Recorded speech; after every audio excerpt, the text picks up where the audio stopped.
Fala galera, bom dia, bom dia, bom dia! Sejam bem-vindos a mais uma aula do 7º ano. Esta é a nossa aula de número 24. Beleza? Muito bem!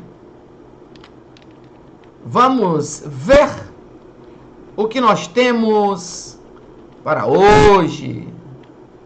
E o que nós temos para hoje, amiguinhos? Precisamos lembrar que na nossa última aula nós estávamos falando sobre as raízes quadradas. Nós estudamos o quê? Nós estudamos a adição, subtração, multiplicação, divisão, potenciação e finalizamos estudando as raízes quadradas de frações dos números decimais. E o nosso exercício da última aula foi esse. E o que nós temos para hoje? A partir de agora, vamos ver aqui como calculamos a raiz quadrada desses números. A raiz quadrada do número 2304, nós podemos fazer da seguinte forma. Eu quero calcular a raiz quadrada de 2304. Como isso funciona, professor? Como isso funciona? Bom, pessoal, a raiz quadrada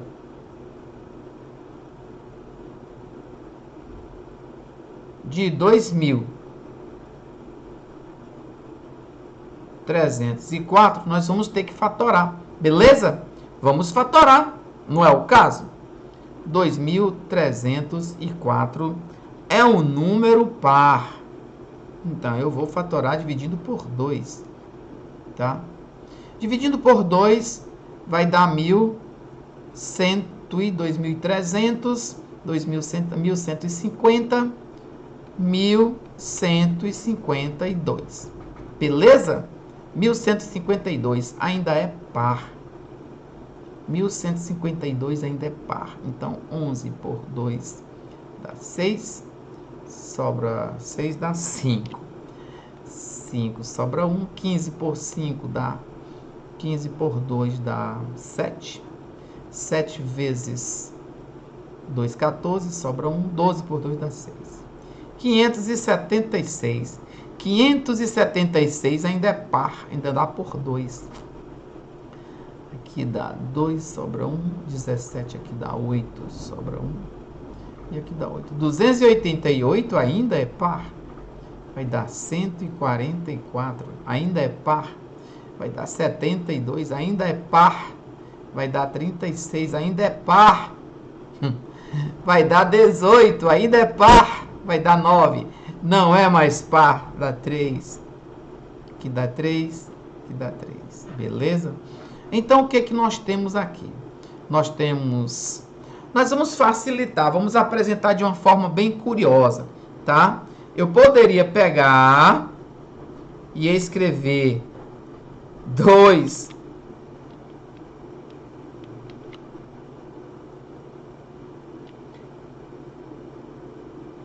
1, 2, 3, 4, 5, 6, 7, 8. 2 elevado a 8 vezes 3 ao quadrado, beleza? Quando eu escrevo 2 elevado a 8, eu posso escrever também 2 elevado a 4 ao quadrado, vezes 3 ao quadrado, para que os dois possam ficar ao quadrado e serem compatíveis aqui, ó. 2 ao quadrado, 2 à quarta ao quadrado, vezes 3 ao quadrado. E esses que estão ao quadrado, você elimina. Então, fica 2 à quarta vezes 3. 2 à quarta é quanto? 2 à quarta é 16. 2 à quarta é 16. 16 vezes 3, 48. Pessoal, isso quer dizer o quê? Isso quer dizer que a raiz quadrada de 2304 é 48. Beleza? Muito bem. Vamos fazer mais uma. Vamos fazer a letra B. Ok? Eu quero calcular aqui a raiz quadrada de 676. Então, eu vou ter que fatorar também. 676, vamos fatorar. É um número par? Então, dá por 2. 6 por 2 dá 3, 7 dá 3, sobra 1, 16, dá 8. Ainda é par? Então, ainda dá por 2. Aqui dá 1, 13 dá 6, 18 dá 9. 169. O 169 não dá mais. 169 agora só dá por... não dá por 3, não dá por 5, não dá por 7, só dá por... Não dá por 11 também não, só dá por 13. 169 por 13 dá 13, e 13 por 13 dá 1. Aqui ficou bacana porque ficou 2 ao quadrado vezes 13 ao quadrado. Olha aí, pessoal, 2 ao quadrado vezes 13 ao quadrado. Como é raiz quadrada e os expoentes são iguais, então, elimina os expoentes e elimina o radical. Vai sobrar 2 vezes 13. E 2 vezes 13 é quanto? 26. Qual é a raiz quadrada de 676? Galera, é 26. Pode multiplicar aí 26 vezes 26. Dá 676. Beleza? Muito bem. Aí foi a extração da raiz quadrada de números inteiros. Porque nós temos também raízes quadradas de números fracionários. Na nossa questão 4, é o que nós vamos fazer agora. Eu quero a raiz quadrada da seguinte fração. 121 sobre 196. E a raiz quadrada de 121 é 11, porque 11 vezes 11 é 121. E de 196 é 14. Porque 14 vezes 14, meus amiguinhos, é 196, beleza? Então, o número A é igual a quanto? A é igual a 11 sobre 14. Beleza? Muito bem. Fechou a questão 4, então vamos para a questão 5. Se x representa a raiz quadrada, x representa a raiz quadrada de 64 sobre 225, qual é o valor de x? Amiguinhos, a raiz quadrada de 64 é 8. E a raiz de 225, ó pessoal, 15 vezes 15 é 225. Então a raiz quadrada de 225 é 15. Então esse é o valor de x. X é igual a 8 sobre 15. Beleza? Raiz quadrada de números fracionários é muito fácil, é simples assim, ok? Vamos dar continuidade. Ainda temos? Ainda temos. Agora sim. Na questão 7, nós temos uma expressão envolvendo raízes quadradas. Na nossa letra A, nós temos a raiz quadrada. A raiz quadrada de 441 mais a raiz quadrada de 256 menos a raiz quadrada de 900. Raiz quadrada de 441, pessoal, é o número que multiplicado por ele mesmo dá 441. Agora acompanhe comigo. Se eu multiplicasse 10 vezes 10, dá 100. É muito longe. Se eu multiplicasse 20 vezes 20, 400. Bem pertinho, olha só. Se eu multiplicasse 30 vezes 30, 900. Opa, já posso até imaginar. A raiz quadrada de 900 é 30. Isso aqui foi por acaso, beleza? Já sei que vai ser menos 30. Então, próximo de 420 é 21, pessoal. Raiz quadrada de 420 e 41 é 21. Por quê? Porque 21 vezes 21 é 441. Beleza? A outra que nós fizemos aqui, por acaso, é a raiz de 900, que é 30. Por quê? Porque 30 vezes 30 é 900. Professor, tudo bem. Raiz quadrada de 441 é 21. Raiz quadrada de 900 é 30. Professor, e a raiz quadrada de 256?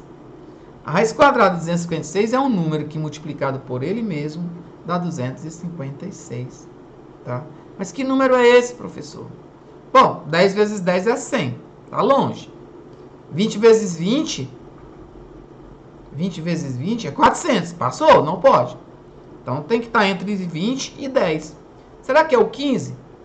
15 vezes 15 dá... Já fizemos anteriormente. 15 vezes 15 dá 225. Tá pertinho. Será que dá 16?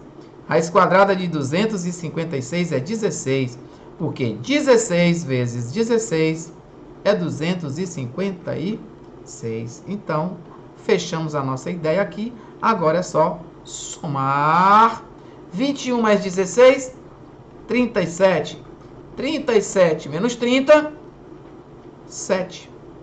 Beleza? Simples assim, pessoal. Simples assim. Vamos para a letra B? A letra B nós temos 1/2 mais raiz quadrada de 16 sobre 9 menos raiz quadrada de 25 sobre, 25 sobre 36. Meio repete, não tem raiz quadrada. Raiz quadrada de 16, todo mundo sabe que é 4. Raiz quadrada de 9, todo mundo sabe que é 3, menos raiz quadrada de 25, todo mundo sabe que é 5. E de 36, todo mundo sabe que é 6. E agora, professor? Agora nós vamos reduzir todos ao mesmo denominador comum. Observe, qual é o MMC de 2 e 3? É 6. E de 2 e 3 e 6 é o próprio 6. Aí nós fazemos 6 dividido por 2 dá 3. 3 vezes 1, 3. Mais 6 dividido por 3 dá 2. 2 vezes 4, 8. Menos 6 por 6 dá 1, vezes 5 é 5. Vamos lá? 3 mais 8, 11. Menos 5. Quanto é 11 menos 5? 11 menos 5 é 6. E 6 dividido por 6 é quanto, pessoal? É 1. Então, a resposta na letra B é 1. Beleza? Muito bem. Esse é o estudo que nós podíamos fazer sobre as operações com as frações. Beleza? E o que nós temos agora, pessoal? Agora nós vamos dar início a um conteúdo bem bacana, tá? Ele é totalmente alheio ao que nós já vimos até o momento. Nós vamos agora para a média aritmética e média ponderada, tá? No tempo que nos resta, nós vamos explicar um pouco de cada um das duas, tá certo? Então, o que diz aqui nesse exemplo?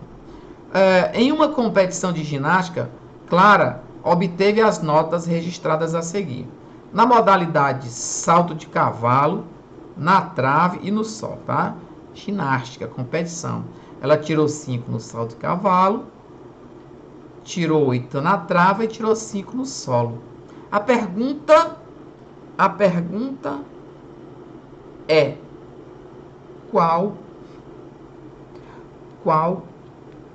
é a média das notas de Clara na competição? A média. Então, pessoal, é como se ela tivesse feito 3 provas na escola e tivesse tirado 5, 8 e 5. O que que nós vamos fazer? Nós vamos somar a primeira nota, mais a segunda nota, mais a terceira nota e dividir, tá? E dividir pelo número de notas. Então, aí na ginástica, na competição dela, ela fez 3 provas. Essas 3 provas, ela tirou 3 notas. Então, eu vou somar as 3 notas e dividir por 3. Se ela tivesse feito só 2 provas, eu iria somar as 2 notas e dividir por 2. Se ela tivesse feito 5 provas, eu ia somar as 5, eu somaria as 5 e dividiria por 5. Ah, professor, então quer dizer que é só somar todas as notas e dividir pelo número de notas? Exatamente! 18 foi a soma, dividido por 3, 6. Essa foi a nota da nossa amiguinha Clara. Então, para fortalecer a nossa definição, diz o seguinte: a média aritmética de n números é a soma de todos esses números dividido pelo número de números. Dividido pelo número de números. Dividido pela quantidade de números ou de notas que ela obteve. Beleza? Ou seja, eu poderia dizer a média aritmética entre vários números é a soma de todos esses números dividido pela quantidade de números. Se for 5 números, eu divido por 5. Se for 3 números, eu divido por 3. Se for 100 números, eu divido por 100. Beleza? Isso é média aritmética. Vamos para a próxima. A próxima chama-se média aritmética ponderada. Nós temos aqui uma média aritmética diferente, tá certo? Então vamos para as informações. Ainda na mesma situação da Clara, ela fez o salto sobre o cavalo. Gente, o cavalo não é aquele cavalo de 4 patas, tá bom? O cavalo é um elemento da ginástica, tá? Que parece com um cavalo. Ele é mais ou menos assim, ó. O cavalo é mais ou menos assim, ó.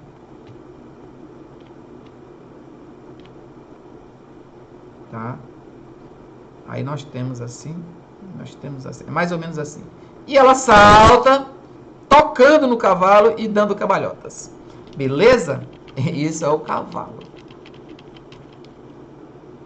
E a trave, a gente já sabe também, tá? É aquela que ela fica se balançando e dando pirueta. E no solo, são as acrobacias. Então essas foram as notas, nós já sabemos, porque nós vimos agora há pouco na média aritmética. Só que é o seguinte, para cada uma dessas provas, existe um peso, tá? No salto sobre o cavalo, o peso é 3. No salto na trave é peso 2. E no solo é peso 5. Isso quer dizer que esses pesos atribuídos, eles podem aumentar a nota dela, mas também podem diminuir. Então, como vai funcionar? Nesse caso, não é média aritmética, porque apareceu aí os pesos. A média das notas da ginástica será calculada da seguinte forma. Você pega a primeira nota e multiplica pelo peso. Tá? A primeira nota foi 5, multipliquei pelo peso 3. Você pega a segunda nota e multiplica pelo peso. A segunda nota foi 8 vezes 2. E a terceira nota, que foi 5, você multiplica pelo peso, que é 5. Aí nós temos as somas das notas multiplicadas pelos seus respectivos pesos, dividido pelo quê? Dividido pela soma dos pesos. Beleza? Então é assim que funciona. 5 vezes 3, 15. 2 vezes 8, 16. 5 vezes 5, 25. 25 mais 15 dá 40. Mais 16, 56. 3 e 2, 5. 5 e 5, 10. 56 por 10. Essa foi a média dela, 5,6. Então, o que acontece? O que eu posso dizer sobre média aritmética? A média aritmética é a soma das parcelas dividido pela quantidade de parcelas. E a média ponderada? Nós vamos acrescentar os pesos. É a soma dos produtos das notas pelos respectivos pesos dividido pela soma dos pesos. Foi isso que nós fizemos agora. Beleza? Então, para concluir, nós vamos dar a definição. A média aritmética ponderada,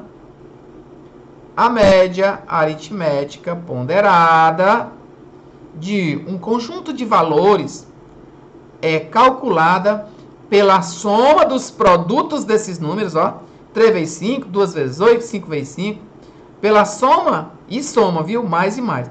Pela soma dos produtos desses valores, pelos seus respectivos pesos. Dividido pelo quê? Dividido pela soma desses pesos, beleza? Isso é média aritmética, isso é média aritmética ponderada, ok? Média aritmética, soma das parcelas, dividido pelo número das parcelas. Média ponderada, soma das parcelas multiplicadas pelos seus respectivos pesos, dividido pela soma dos pesos. Beleza? Muito bem. Então, nós precisamos entender que na nossa próxima aula nós vamos fazer exercícios e já deixo aqui de antemão o exercício que nós faremos. Começaremos nessas duas primeiras questões. Beleza? Mas ainda não é o momento porque o nosso tempo encerrou. E aproveito a oportunidade mais uma vez, amiguinhos, para agradecer a presença de vocês, pela participação e pela audiência. Muito obrigado e nos vemos até a próxima aula, pessoal. Valeu! Tchau!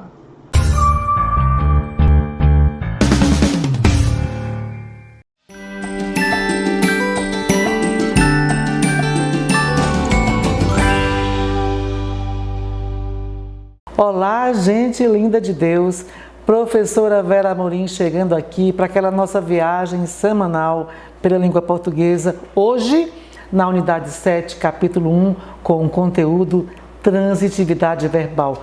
Mas antes de você até ir pegar o seu passaporte, quero que vocês conheçam o nosso parceiro, o mais novo parceiro do projeto Minha Escola na TV, o Eli Batista, o intérprete de Libras, que vai estar conosco aqui, nos ajudando para chegar mais fácil até você, meu aluno, que precisa deste profissional aqui, maravilhoso, para entender os nossos conteúdos. Até me ensinou, né, gente? Eu não sei se eu ainda lembro como escreve o meu nome em Libras. Vamos lá, né, Li? V, né? Vamos lá. E, R, I, A. Olha como eu aprendi. E o meu sinal, Vera. Obrigada, viu, Eli? Seja muito bem-vindo. E parabéns para o projeto com esta aquisição maravilhosa. Gente, agora sim, vamos pegar o nosso passaporte para que a nossa viagem seja bastante proveitosa. Lembrando que hoje nós vamos viajar pela transitividade verbal. Preparados? Vamos lá? Entendendo a transitividade verbal. Eu já quero que você abra aí para acompanhar comigo o seu livro, tá? O nosso livro, na página 234. Porque aí você vai acompanhando e fica mais fácil para você compreender. Tá bom, meus amores? 234, isso aqui vai abrindo aqui, passou, volte. Vamos lá. Na página 234, nós temos aí esse trecho que é do texto que nós vimos semana passada, falamos sobre ele, e aí você vai ler comigo, tá? Temos aqui. Para Karen, queria dizer que aproveite sua licença maternidade. Para os demais integrantes da redação, ela não estará em casa descansando, estará trabalhando muito mais do que vocês e ainda por cima formando um novo leitor da Super. Então vocês lembram que na aula passada nós mostramos aí esse trecho aí no conteúdo que nós vimos, Carta do Leitor. Estão lembrados? E aí a jornalista, a Karen, ela ia se afastar de licença maternidade, tá? E escreveu sobre esse afastamento uma matéria em que deu abertura para muitas cartas de leitor. Lembram? Vimos semana passada. Então, a partir desse trecho aí, nós vamos começar o conteúdo de hoje. Primeira situação, tá? Observe a forma verbal formando, destacada no trecho. Bem aqui, ó. Formando. Primeira pergunta. Quem executa a ação do verbo formar? Bom, você leu o texto nesse trecho junto comigo, né? Está se falando da Karen. Alguém disse para ela, para a Karen, queria dizer, aí diz assim, o que ela está fazendo, né? E além de tudo, ela está formando um novo leitor da Super Interessante. Então, quem está executando a ação do verbo formar, a jornalista Karen. É isso? Segunda situação. O que ou quem essa pessoa está formando? O que no caso aqui é quem? O novo leitor da Super, né? Da revista Super Interessante. E letra B. Se retirássemos o trecho um novo leitor da Super, o sentido da frase ficaria prejudicado? Gente, se nós disséssemos só assim, e ainda por cima formando, me digam, me respondam, pensem um pouquinho, você ia entender? Se parássemos bem no verbo, ia ficar compreendido aí o que quer dizer? Claro que não, né?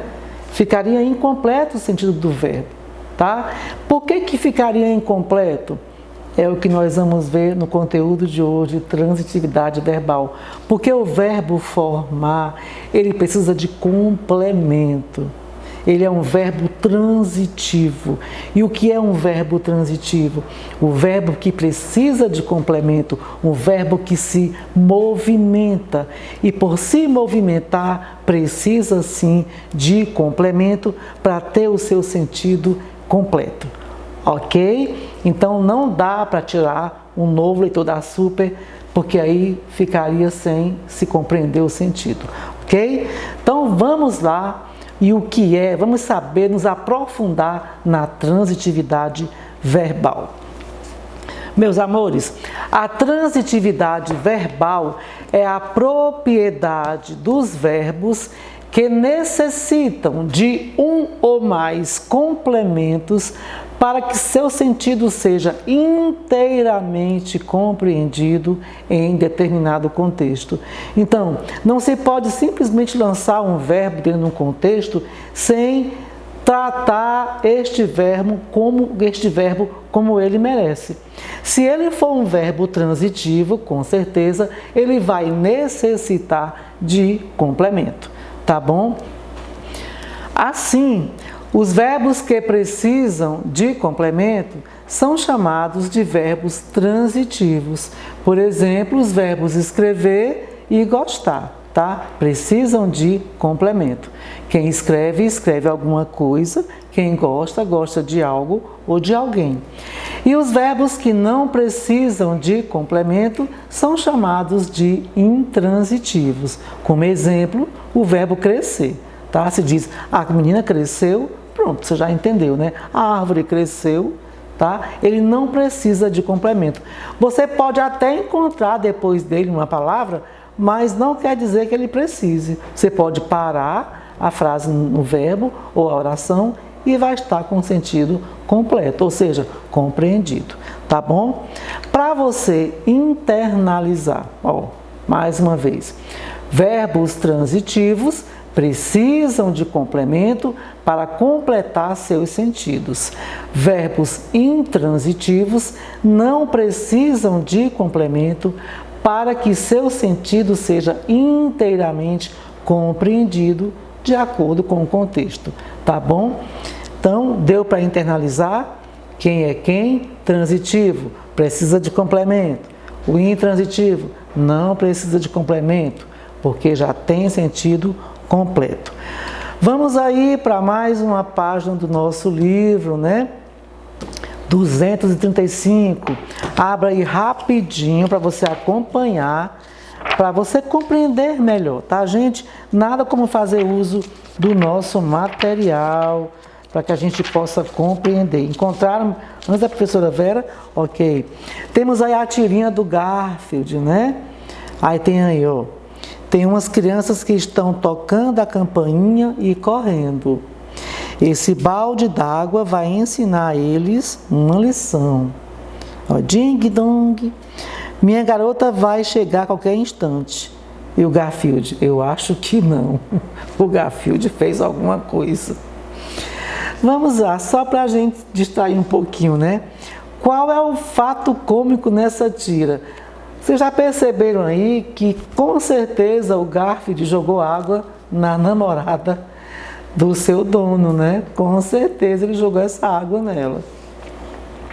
Letra B. Em relação à transitividade, o que os verbos correr e chegar têm em comum? Ó, se você pensar, pense só um pouquinho aí, tá? Em relação à transitividade, o que esses dois verbos têm em comum? O que vocês acham? Quando se fala assim, o menino correu ou o menino chegou, você acha que precisa dizer algo mais? Se você diz, professor Júnior chegou para gravar a sua aula, você disse para gravar a sua aula porque você quis dizer, mas se disser o professor Júnior chegou, já sabe o que aconteceu, não é? Ou então, o Calixto correu. Pronto. Então, o que esses verbos têm em comum em relação à transitividade? Eles são verbos intransitivos, porque eles têm um sentido completo. Você pode até encontrar algo mais, alguma informação a mais depois deles, mas pode ser descartada, tá bom? E letra C, na tira, que palavras completam o sentido dos verbos ter, tocar e ensinar? Bom, tem umas crianças, ó, o verbo ter. Tem o quê? Umas crianças, né? O verbo ter. Qual é o próximo? Tocar, né? Que estão tocando a campainha e correndo. Olha só, as crianças também completam, né? Porque são elas que estão tocando a campainha, não é isso? Na verdade, a campainha completa o sentido do verbo tocar, né? Tocando a campainha, então a campainha completa. E qual é o outro verbo? O verbo ensinar. Esse balde d'água vai ensinar a eles uma lição. Ensinar a quem? A eles, né? No caso, eles se refere às crianças, ok? Então, esses três verbos aqui, você encontrou, junto com a professora Vera, as palavras que completam o sentido deles, tá bom? Continuando.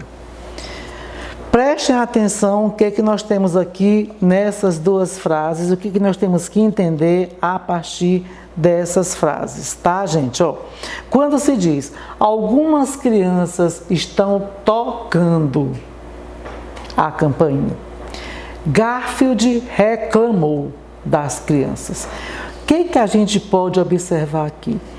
Que nessas duas construções frasais ou oracionais, se nós pararmos no verbo, vai ficar o sentido por se entender.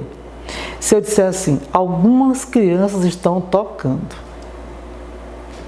você entendeu o que elas estão tocando? Claro que não.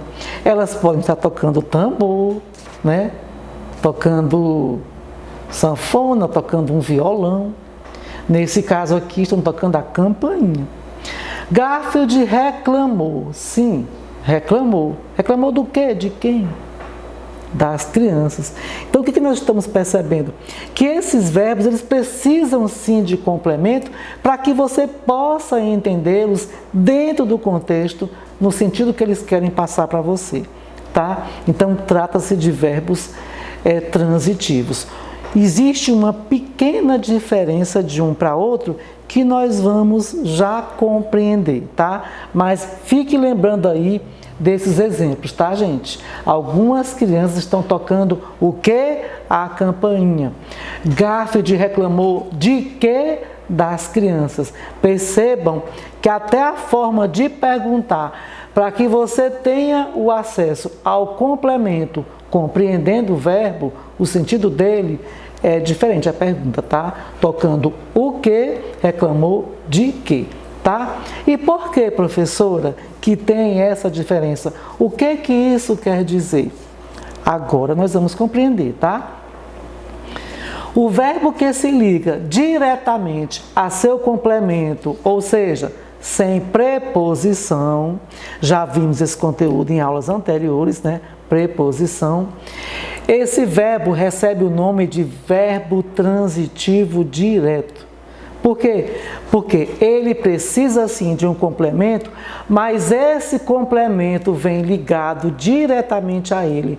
Entre o verbo e esse complemento não existe preposição, tá? Verbo transitivo direto.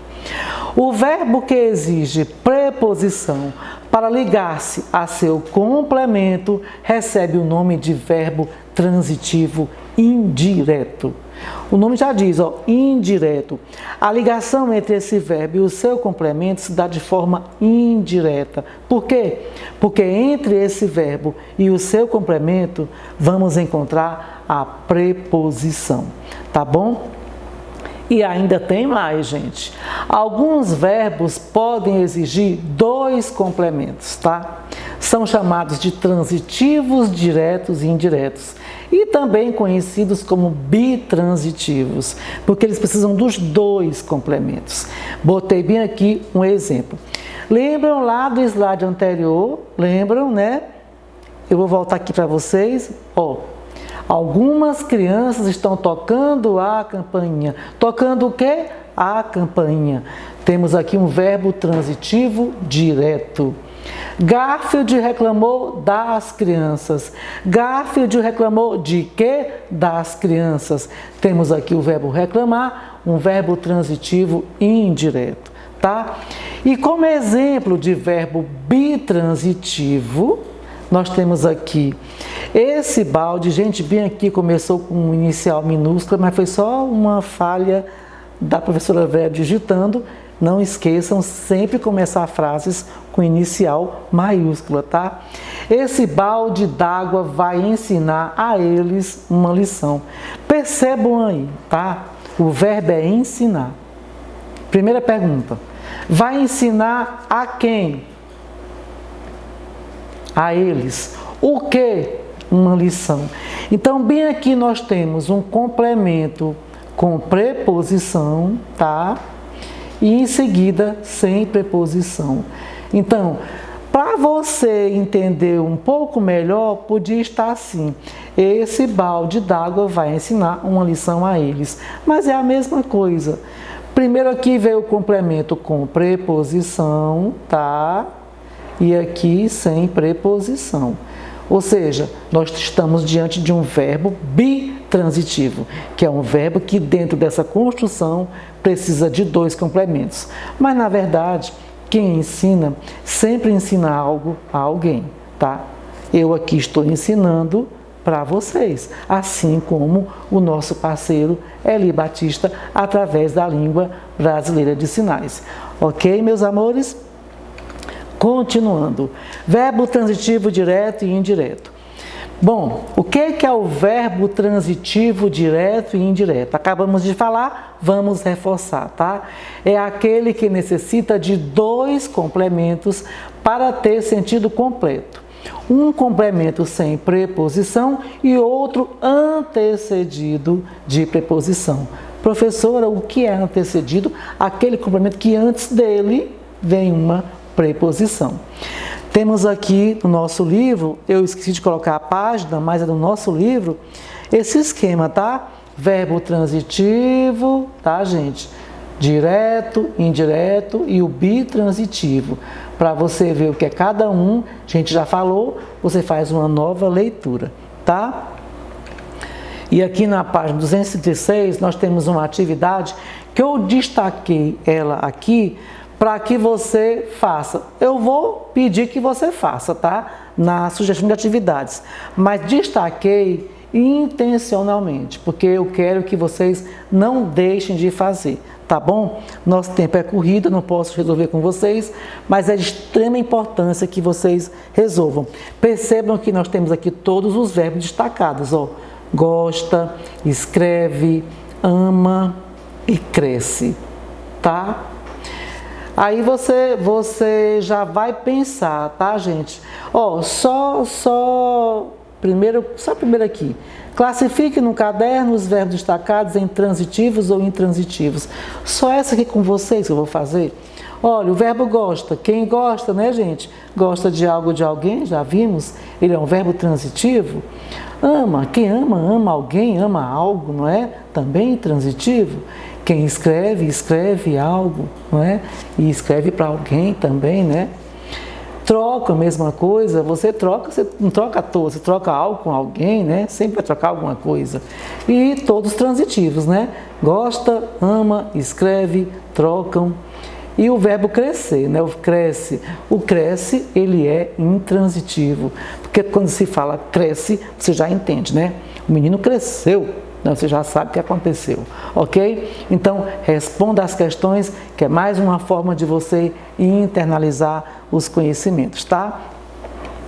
A transitividade verbal e o contexto também são outras questões para você fazer. Lembra que eu falei que é importante você compreender esse movimento dos verbos dentro do contexto. Você não vai entender à toa, solto. Você vai olhar para o texto, para uma frase, para uma oração, tá bom?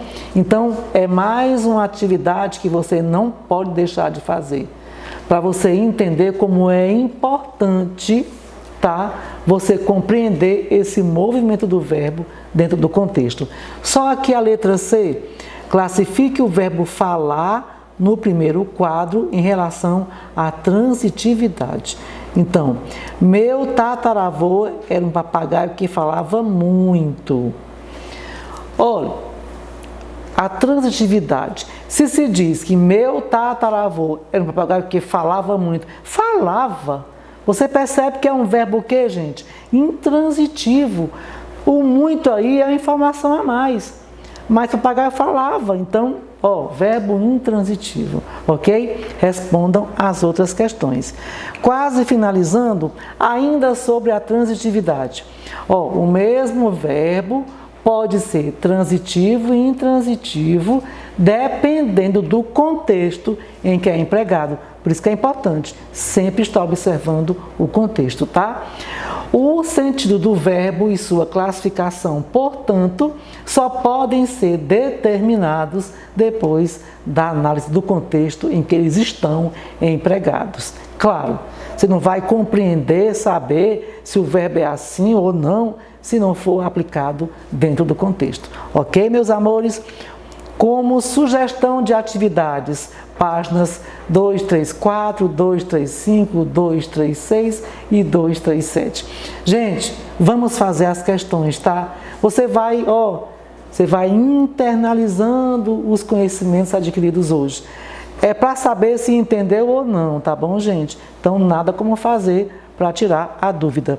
E também continuar de olho nos boxes, anote aí. Páginas 234, 235 e 237. Não esqueça, é aquela leitura fundamental para todo final de encontro, todo final de viagem nossa. Tá bom, meus queridos e minhas queridas? Gente, estou ficando por aqui, mas com a certeza de que semana que vem nós vamos estar juntos para mais uma viagem pela língua portuguesa. Só lembrando que a pandemia não acabou. Precisou sair de casa? Use máscara, mantenha o distanciamento social. Voltou para casa, lave bem suas mãos com bastante água e sabão, cuidando de você, dos seus, e juntos vamos vencer esta pandemia e Deus vai nos ajudar. Até semana que vem, um abraço, tchau!